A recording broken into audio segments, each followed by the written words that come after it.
Adding a host device to a network is one of the easiest things we do. We plug in the device, we switch it on, we connect it to either a switch or a router, and a few seconds later, it's good to go. Now, when an SDVoE device is added to a network, it needs to register to the API to establish communication, and we call this device discovery. In this module, we're going to go under the hood and walk you through the process of device discovery, showing you how the SDVoE API communicates with transmitters and receivers during setup and operation. Having a clearer understanding of this process will really give you more confidence when you're discussing SDVoE technology with your client network teams, as well as help you troubleshoot any issues which might occur.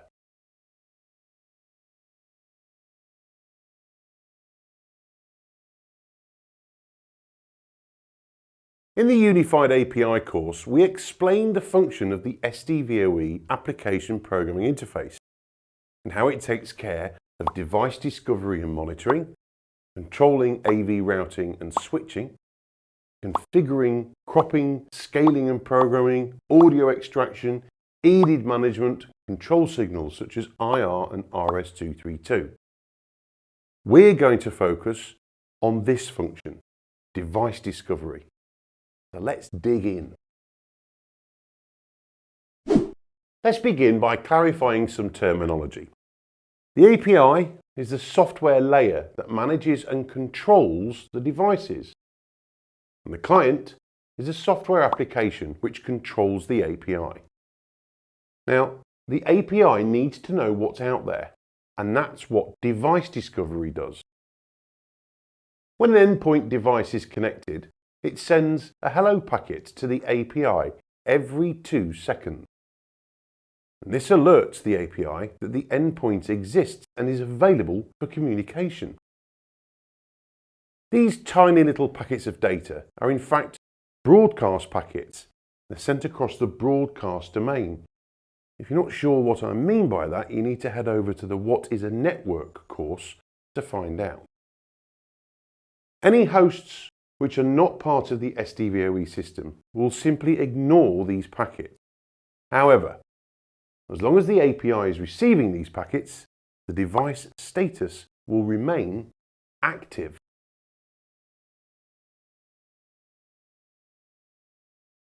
From a practical networking perspective, the hello packet is a tiny little data packet which contains a 10-byte SDVoE header, along with firmware and protocol version numbers, as well as the MAC address of the transmitting device. Broadcasting it poses zero risk to the network efficiency. However, they are extremely important.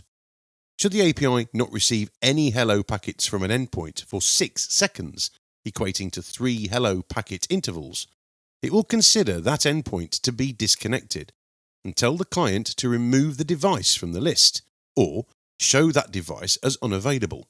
And this can have consequences, because if the device is not available, there could be problems controlling any further streams from it if it's a transmitter, or to it if it's a receiver.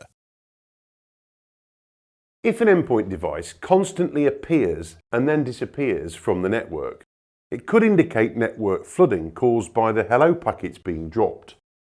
Alternatively, if the broadcast packets are being dropped by the switch, this will prevent the endpoint devices coming online at all. So, making sure the switch is set up to allow the broadcasting of hello packets is really important. Using simple networking tools such as Wireshark really allows you to monitor the hello packets and troubleshoot any issues. And you can learn more about network troubleshooting by clicking that link. Finally, once an endpoint device is identified by the API as being online, the API can send a unicast packet to the endpoint to retrieve all the capabilities of that device, and in return can learn about details of its hardware configuration, such as the MAC address, the chipset type, along with its capabilities like how many ports are present or if the audio interfaces are actually available. These details can then be shared with the client software application, and this will allow the user to control the device.